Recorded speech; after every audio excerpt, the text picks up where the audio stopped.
Hello and welcome to episode 40 of the Nonprofit Leaders Network podcast. John Marshall, president and chairman of the board of the Johnny Mercer Foundation, will be sharing with us today about leveraging partnerships to create successful programs. Welcome to the Nonprofit Leaders Network podcast, where your host, KIRSTEN BULLOCK, interviews nonprofit CEOs and executive directors who share what's working.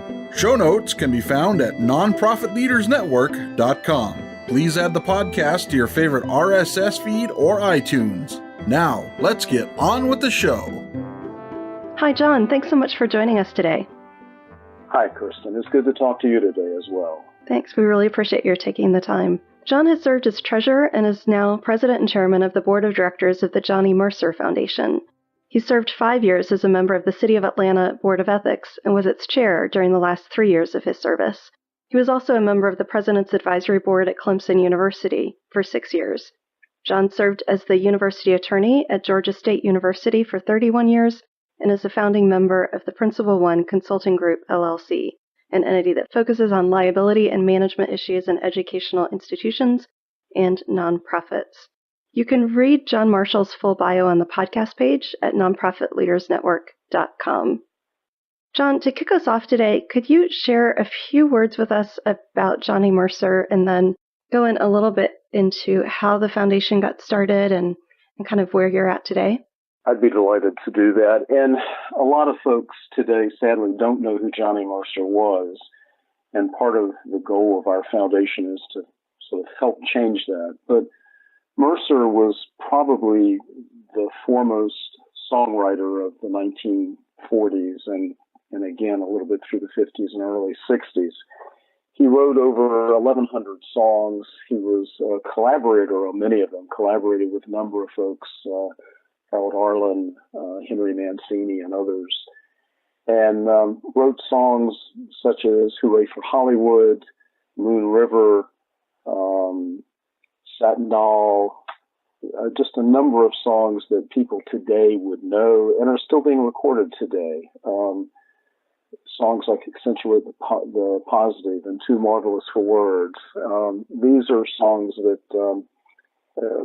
many current performers are still performing, and we're happy to do that. But Mercer also was a great performer as well.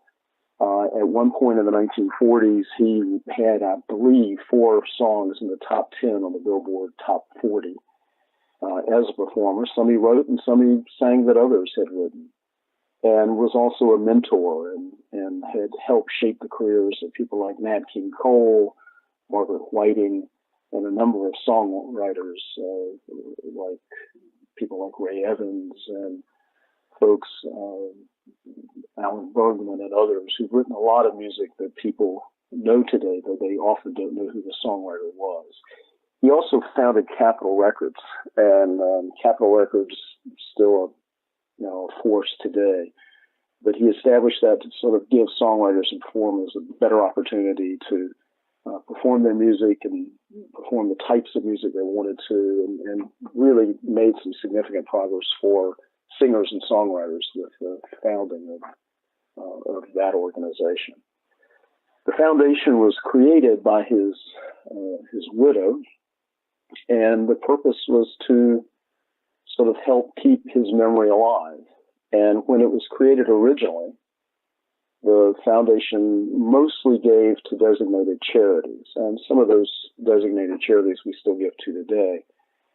Georgia State University has the Mercer Archives, and that's how I got involved in all of this originally, because I was the lawyer at Georgia State when that transaction occurred. And Georgia State has a lot of the memorabilia, unpublished lyrics, published lyrics, notes. Really, it's a treasure trove for folks who are interested in researching the Great American Songbook.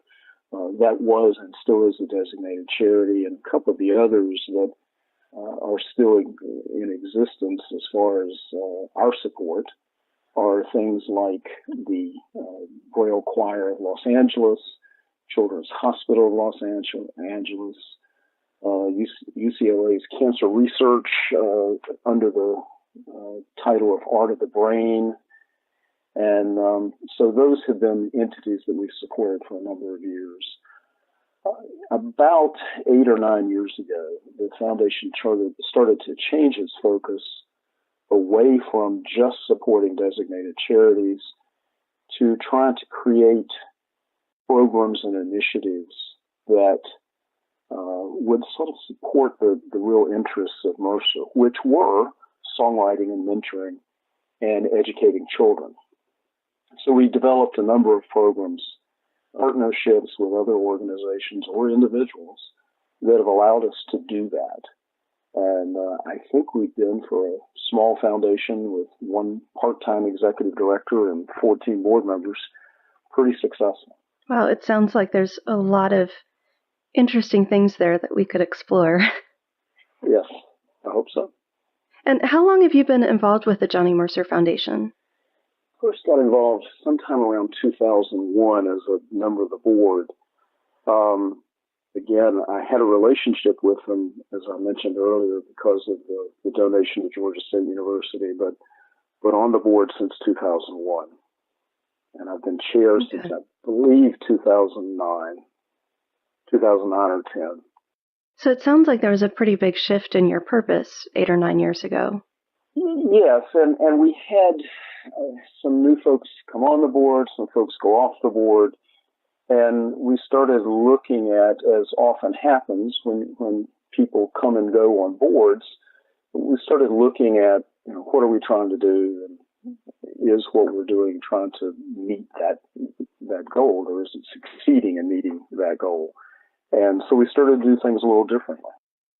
Do you remember who had the first idea to come up with these programs to really look at the education, the mentoring, and really start to invest more in kids?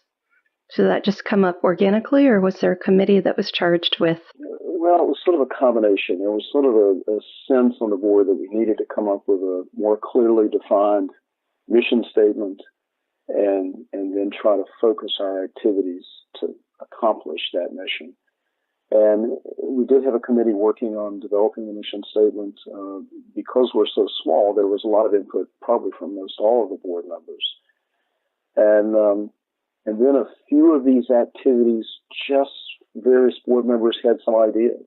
And some of those ideas ended up meshing nicely with what we wanted to do with this sort of reoriented mission. And we supported them, and they've grown and flourished. And I'll be happy to talk about some of those if you'd like.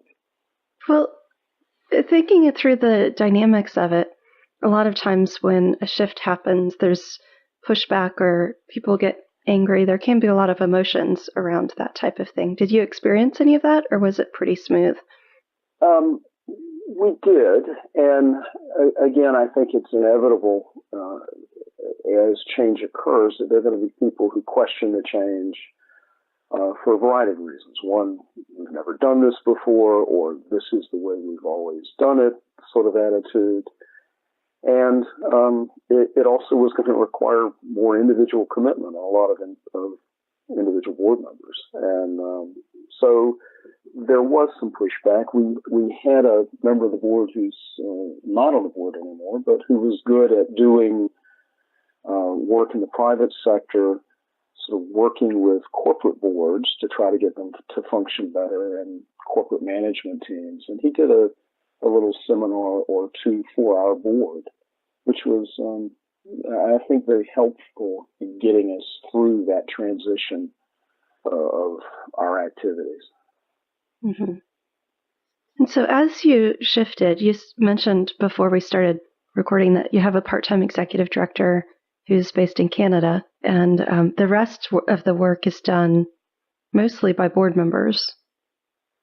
Yes, I think that's an accurate description. In order to run these different programs, now you've needed to build some committee infrastructure around those, and also seek out partnerships with other organizations so that you can have a bigger impact with a small group of people. Did those partnerships evolve pretty quickly, or were those things that you had to seek out? It's been sort of a combination. A few evolved, and probably I can talk about some examples that would probably best illustrate how some of these things have happened. Let's do that. We had an early program that was being managed by a for-profit entity that was active on Broadway, working with kids in theater. And they had said that they would be willing to work with us to develop some, I guess, materials that could be used in the schools to teach lyric writing, music lyric writing for songs. And we worked some with them for a few years, and then it became apparent that their goals and our goals were really not the same. But we liked this idea, going back to Mercer's interest in mentoring and education and kids. He loved kids. We thought this would be a good activity to try to take elsewhere and find someone to help us spread this sort of activity around the country.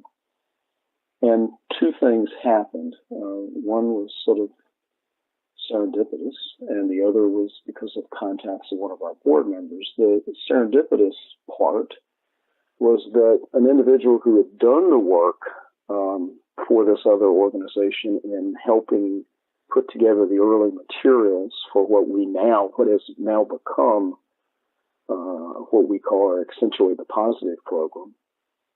And she was very interested in working with educational activities and music. And she helped us revamp the curriculum. One of our board members was a public school teacher for a number of years. She wanted to make sure that these materials could be used in the schools and would meet the educational standards that are generally acceptable around the country. And so they worked together, and we basically hired this individual as a contractor to both put together the materials and get them in a position that they could be easily used by teachers and kids to learn how to write music lyrics. And then she was willing to go out and do that in some of the schools. And she has become our trainer of teachers. And then the other part of that sort of got us launched into this originally was a partnership based on the relationship that one of our board members had with the Kaufman Center in New York. And the Kaufman Center had contacts in public schools in New York, mostly Title I schools that are sadly traditionally under-resourced. And because they had these relationships, we were able to use some of their folks to deliver this program in some of these public schools in New York. And today we serve annually about 800 kids in New York City who, in some of the poorest schools in the city, learn to write music lyrics. And people may say, well, so what? But it really has had an interesting impact on a lot of lives of these kids. And the teachers who've worked with this program have just been thrilled to do it. And we were able to expand that program from New York, from that partnership. We established a relationship with Florida International University in the Miami area.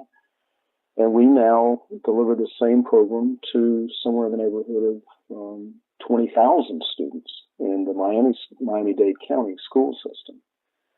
Meanwhile, that teacher who goes and trains these folks how to do this in the classroom lives in LA, and she has hired some additional people who work for her, and they have delivered this curriculum on an annual basis to between 600 and 1,000 kids in the Los Angeles school system area. We also are doing a little bit of this with the assistance of Georgia State University in Atlanta. So we figure that we're looking at somewhere in the neighborhood of 25 to 30,000 kids a year who are learning to write music lyrics. And if you think about what that is, that's learning about rhyme, learning about poetry, learning about telling a story with words. And we think it's been very successful. And our hope is that we'll be able to do this around the country at some point. And the trick is finding a way to make this scalable with additional partnerships. Some of the impacts of songwriting, I would imagine just the act of being able to express emotions through words, I would imagine that must have a pretty big impact on the kids. It really does. And some of the lyrics we have read as a result of the work these kids have done are remarkable in terms of the emotion these kids are sort of venting out through their lyrics. And so we do think it's helpful. The teachers that have used this program have just really been thrilled with that process. Very neat. And you mentioned that you have 4 programs. Accentuate the Positive is one of them. What are the other 3? Yeah, and again, the other 3 are good examples of the partnership approach we've taken sort of out of necessity. Probably our longest standing program right up there with Accentuate the Positive is the Songwriters Workshop that we do in conjunction with Northwestern University. One of our board members works for ASCAP and had an interest and has a very strong interest in musical theater. Northwestern University has the American Musical Theater Project. And through some relationships he already had at Northwestern, he helped us develop a program there that other members of our board have been involved in as well, who are in the music business. And that has been a very successful, fascinating program that's now, I believe, in its 12th year. And what happens is folks who are very early in their musical career, usually somewhere between the age of 18 and 30, who have written some music but are not wildly successful yet, come to Northwestern for a week and spend that week with master songwriters that we hire. Northwestern hosts the folks in the dorms, and we provide costs for transportation and some money for Northwestern to pick up some of their costs, and they assume some costs. And then at the end of that week, the students put on a concert of the music they've performed. And out of that program, we have had a remarkable number, and I wish I had this at my fingertips, and I should, but we've had a remarkable number of people who have had their songs that they've written either there or subsequently either recorded, or they've gone on to write songs for music that has been performed in Broadway musicals, used in commercials, used in a number of places. And we've had a number of the, I'll use the term loosely, graduates of the Northwestern program who've become very successful commercially songwriters in both popular music and musical theater. And nice. Again, it has been just a wonderful thing to watch happen. And with the program at Northwestern, how did you first identify Northwestern as a potential partner? Really because of the work that our board member had been doing through ASCAP with their musical theater program. Great. And so he had developed some relationships, and those relationships were such that we were able to create this program. Fantastic. So it was a natural evolution of an existing relationship. It was. Great. And you mentioned 2 other programs. Yes. We have a program, again, a board member had a friendship with the director of the New Jersey Performing Arts Center in Newark, and they were willing to, they have some programs that involve some of their staff going out into the schools and working with a variety of drama and other things, the arts in general, with students in this middle school age, students primarily, in Newark. And so our idea was to see if we could have these students work on putting together a musical. And for, I believe, about 5 years now, I might be off a little bit on that, we have had teaching artists that we fund go out into 4 or 5 different middle schools in the greater Newark area. And the students individually, in teams of probably 10 to 30 at a school, will put together part of a musical. And then they will come together later in the school year at the New Jersey Performing Arts Center in downtown Newark, and it's a lovely venue, and we'll perform this musical. And it has been, again, for the kids who participate, a very transformative activity. And it's usually 150 or 200 middle school kids a year who do this. And just seeing some interviews with some of the kids afterwards, they'll talk about how it changed their life and their thoughts about music and theater and things of that nature. And one of the things I didn't mention about Mercer is he really loved Broadway musicals. And while he tried on a number of occasions to write musicals, he had a few that were fairly successful. St. Louis Woman and Little Abner were the ones that had the longer runs. He really, I think, would have loved to have done more. So the fact that the foundation is able to support this sort of musical theater activity at the middle school level, I think is something that he would have been very proud of. Absolutely. And it sounds like the board really has the right people in place, because you've recruited people for the board that have connections that can help expand your programming. Absolutely. And I don't think there's any question about that has enabled us to grow. It's because of the good contacts and the energy of some of our board members. And sort of the fourth initiative that I'd like to talk about is a project we call the Johnny Mercer Writers Colony at Goodspeed. And Goodspeed Musicals is an organization that's been in Connecticut for 40 years and has birthed a number of Broadway musicals. And beginning in 2013, we started sponsoring a kind of a writers colony. And we basically provide some funding to bring in a dramaturg and some other people to work and coordinate, but not really direct, a group of musical theater writers, some of whom are already very successful, some of them who are just aspiring musical theater folks. And that interesting mix has generated a number of musicals, some of which are on their way to Broadway just in the last basically 5 years. So it sounds like you're really doing a lot of exciting work. In closing, do you have any words of inspiration or encouragement for nonprofit leaders? Yeah, I think so. And we're very lucky in that we're not as focused on fundraising as many nonprofits are, because we get most of our money from the royalties from Mercer.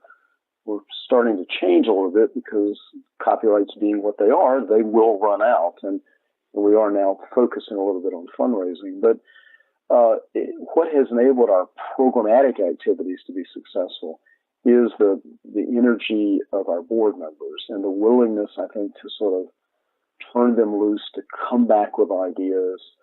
Some of them have been good ideas. Some of them have not been good ideas. But we've been willing to try some of these programs.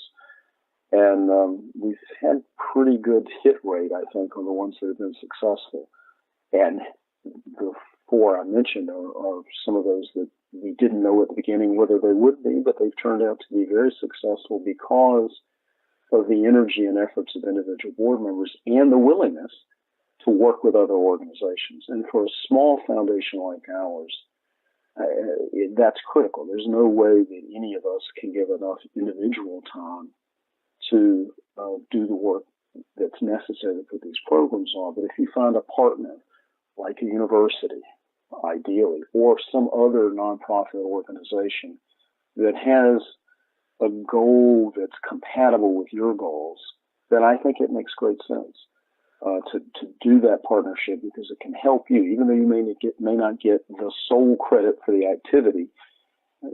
People need to remind themselves that it's the charitable purpose that's important, not just the recognition of your organization, which is always nice, especially if you're fundraising, to get that recognition. But it's really important to define your goals and then figure out ways to try to get them accomplished, even if it means sharing the credit with other organizations. Great. Very, very wise. Well, thank you, John, so much for coming and joining us today. Sure. Gladly, Kirsten. Happy to talk to you. And thanks to all our listeners for everything you do to make the world a better place. Thanks for listening to the Nonprofit Leaders Network podcast with Kirsten Bullock. If you like what you just heard, we hope you'll check out our prior episodes and that you'll pass along our web address, nonprofitleadersnetwork.com, to your friends and colleagues in the nonprofit sector.